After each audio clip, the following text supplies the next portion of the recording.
இந்த ஒட்டுமொத்த பிரபஞ்சமும் எவ்வளோ பெருசு, ஆமா தானே?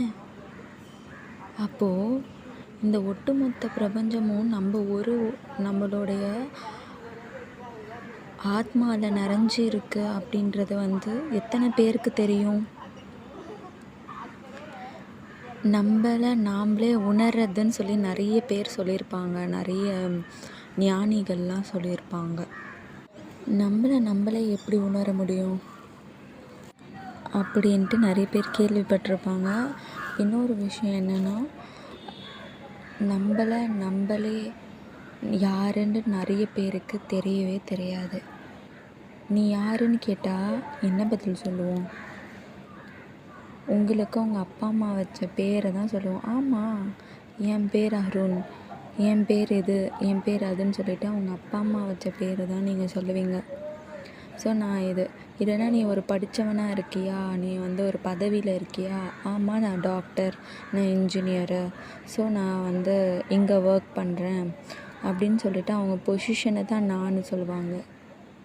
ஸோ உண்மையிலே நீங்கள் அந்த பொசிஷன் தான் நீங்களா, இல்லை அந்த பேர் தான் நீங்களா? அவங்க அப்பா அம்மா வச்ச பேர் தான். நிறைய பேர் யோசிச்சுருக்கீங்களா? சரி, அதெல்லாம் விடுங்க. அதை பற்றி யோசிக்கிறதுக்கு முன்னாடி ஒரு சின்ன கதை.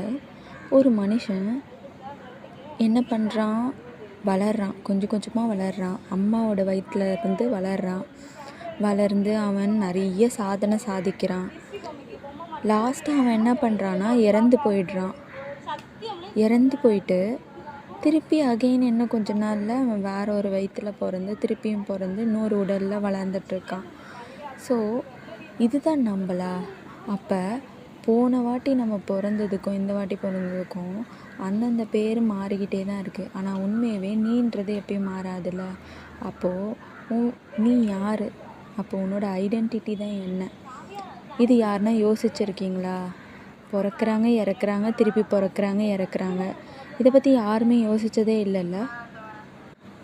நீங்கள் அகெயின் பிறப்பீங்க, இறந்து போவீங்க, திருப்பி பிறப்பீங்க, திருப்பி இறந்து போவீங்க. இதை பற்றி ஒரு நாள் திங்க் பண்ணும்போது தோணும், அட நம்மளோட ஐடென்டிட்டி என்ன? நம்ம யார்? அப்போது நம்ம பேர் நம்ம கிடையாது, நம்மளோட பொசிஷனும் நம்ம கிடையாது. ஏன்னா நீங்கள் இறக்கும் போது நீங்கள் இறந்த பிறகு உங்கள் பேரை வச்சு உங்களை கூப்பிட போகிறது கிடையாது.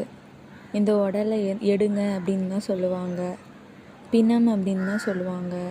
அப்போது நீங்கள் அந்த ஐடென்டிட்டி கிடையாது.